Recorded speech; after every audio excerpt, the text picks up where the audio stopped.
নমস্কাৰ বন্ধু বান্ধৱীসকল এই মুহূৰ্তত আপোনালোকলৈ লৈ আহিছোঁ এটি গুৰুত্বপূৰ্ণ ভিডিঅ' বন্ধুসকল এই ভিডিঅ'টোৰ জৰিয়তে আপোনালোকক প্ৰধানমন্ত্ৰী আৱাস যোজনা সংক্ৰান্ত যথেষ্ট গুৰুত্বপূৰ্ণ কিছু তথ্য জনাম 2024 চৰকাৰী ঘৰৰ বাবে অনলাইন আবেদন কৰক আৰু ঘৰত বহি মোবাইলৰ সহায়তো আপুনি কৰিব পাৰিব এই আবেদন আৰু এই আবেদনৰ ভিত্তি কিমান এই আবেদন কিমান নিৰ্ভৰযোগ্য আৰু এই আবেদন কৰিলে আপুনি ঘৰটো লাভ কৰিব নে নাই এয়া আসল আবেদন হয় নে নহয় চৰকাৰী ঘৰৰ এই বিস্তাৰিত তথ্য আপোনালোকক এই ভিডিঅ'টো জনাব চেষ্টা কৰিম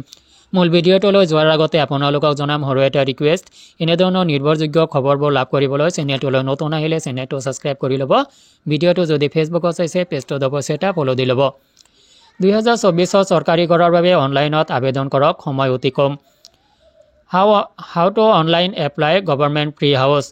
যিসকলে এতিয়ালৈকে চৰকাৰী ঘৰ লাভ কৰা নাই সেইসকলৰ বাবে এটা ডাঙৰ সুযোগ আহিছে কাৰণ এতিয়া চৰকাৰী ঘৰৰ বাবে আবেদন কৰিব পাৰিব তাৰ পিছত ভেৰিফিকেশ্যন হ'ব আৰু ভেৰিফিকেশ্যন হোৱাৰ পাছত আপোনালোকে লাভ কৰিব চৰকাৰী ঘৰ বন্ধু বান্ধৱী আপোনালোকক জনাও যে এতিয়ালৈকে অনলাইন আবেদনৰ আৰম্ভ হোৱা নাই আপুনি যদি বিচাৰে গাঁও পঞ্চায়তৰ সভাপতি মহোদয়ৰ ওচৰত আবেদন পত্ৰ দিব পাৰে আবেদন পত্ৰ কেনেকৈ লিখিব যেনেকৈ তলত উল্লেখ কৰা হৈছে আৰু যদি বিচাৰে অনলাইনত ৰিকুৱেষ্ট এটা পঠাব পাৰে ইয়াতে চাওক আপুনি অফলাইনত যদি গাঁও পঞ্চায়তৰ সভাপতিলৈ যদি প্ৰপত্ৰ পঠায় বা আপুনি যদি এটা ৰিকুৱেষ্ট পঠায় তেতিয়াহ'লে কেনেকুৱাভাৱে লিখিব ইয়াতে চাওক প্ৰতি ইপিনে আপুনি সুপিনে তাৰিখটো দিব যিদিনা আপুনি এপ্লিকেশ্যনটো ছাবমিট কৰিব সেইদিনা তাৰিখটো দিব মাননীয় সভাপতি মহোদয় বৰপেটা গাঁও পঞ্চায়ত বিষয় PMAY আৱাস গৃহ পোৱাৰ বাবে আবেদন এনেকুৱাভাৱে লিখিব মহাশয় বিনীত নিবেদন এই যে মই ইয়াতে আপোনাৰ নামটো দিব নগাঁও গাঁও পঞ্চায়তৰ ডিং গাঁৱৰ এগৰাকী বাসিন্দা ইয়াতে আপোনাৰ যি গাঁও হয় যি গাঁও পঞ্চায়ত হয় এই গাঁও পঞ্চায়ত বা আপোনাৰ গাঁৱৰ নামটো লিখিব মই চৰকাৰৰ দ্বাৰা স্বীকৃত দৰিদ্ৰ সীমাৰেখা তলৰ ব্যক্তি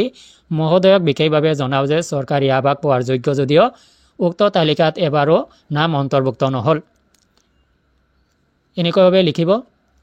গতিকে মহোদয়ে দয়া কৰি মোক প্ৰধানমন্ত্ৰী আৱাস যোজনা আঁচনি PMAY আৰু যদি আপুনি ইয়াতে গাঁৱৰ বাবে লিখিছে PMAY যি দিব পাৰে নিদিলেও কোনো কথা নাই PMAY অধীনত এতিয়া আৱাস গৃহ পোৱাৰ সুবিধা কৰি উপকাৰ কৰে যেন তো এনেকুৱাভাৱে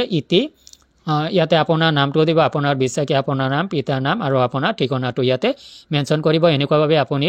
গাঁও পঞ্চায়তৰ সভাপতিলৈ আপুনি ৰিকুৱেষ্ট এটা পঠাব পাৰে এটা আবেদন পত্ৰ আপুনি লিখি পঠিয়াব পাৰে আৰু এইখিনিতে আহক যে ইতিমধ্যে ছ'চিয়েল মিডিয়াত তোলা পৰা লগা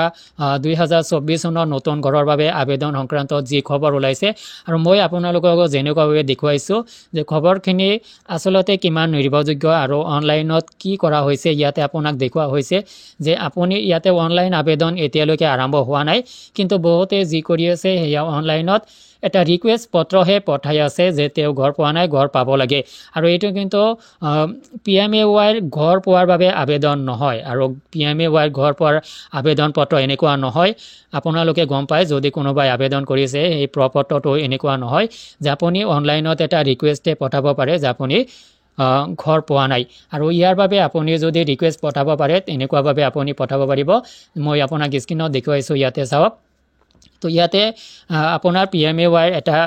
ৱেবছাইট এটা লিংক আছে লিংকটো মই ভিডিঅ' ডেছক্ৰিপশ্যন বক্সত দিম আপুনি তাৰ পৰা পোনে পোনে গৈ এনেকুৱাভাৱে এটা ৰিকুৱেষ্ট পঠাব পাৰিব তো ইয়াতে দেখিব পাইছে স্ক্ৰীনত এটা ফৰ্ম মই অন কৰিছোঁ ইয়াতে ফৰ্ম এটা দেখিব পাইছে আপোনালোকে তো ইয়াতে এটা গ্ৰেভেন্স আপোনালোকে পঠিয়াব পাৰিব এটা ৰিকুৱেষ্ট পঠাব পাৰিব যে আপুনি চৰকাৰী ঘৰ এতিয়ালৈকে পোৱা নাই বা চৰকাৰী ঘৰৰ লিষ্টত আপোনাৰ নাম আছিলে আপুনি ঘৰটো লাভ কৰা নাই এনেকুৱা এটা আপুনি ৰিকুৱেষ্ট পঠাব পাৰিব এইটো কিন্তু যদিও বহুতে কৈ আছে এইটো কিন্তু আপোনাৰ অনলাইন আবেদন নহয় আপুনি ঘৰৰ বাবে আবেদন কৰি থকা নাই আপুনি ঘৰ পোৱা নাই সেইটোহে আপুনি এটা ৰিকুৱেষ্ট জনাইছে যে আপুনি ঘৰ পোৱা নাই আৰু এনেকুৱাভাৱে আপুনি অনলাইন কৰি আছে আৰু এই অনলাইন এই প্ৰচেছটোকে বহুতে আপোনাৰ অনলাইন আবেদন বুলি কৈ আছে যে ইয়াৰ বাবে ঘৰৰ বাবে আবেদন চলি আছে আপুনি অনলাইন আবেদন কৰক মই আপোনাক ৰিয়েল কথাটো ক'লোঁ যে এইটো আচলতে অনলাইন আবেদন নহয় আপুনি এটি ৰিকুৱেষ্ট পঠাই আছে আপুনি ঘৰ পোৱা নাই বুলি তো বন্ধুসকল যদি ভিডিঅ'টোৰ জৰিয়তে আপুনি অলপ উপকৃত হৈছে চেনেলটো ছাবস্ক্ৰাইব কৰিব ভিডিঅ'টো বন্ধু বান্ধৱীলৈ শ্বেয়াৰ কৰি আপোনাৰ বন্ধু বান্ধৱীক উপকৃত কৰিব নহ'লে মিছাতে আশাতে থাকিব যে তেওঁ ঘৰ এটা পাব ঘৰৰ কাৰণে আবেদন কৰিছে তো বন্ধুসকল যিকেই নহওক আজিলৈকে এৰিছোঁ ধন্যবাদ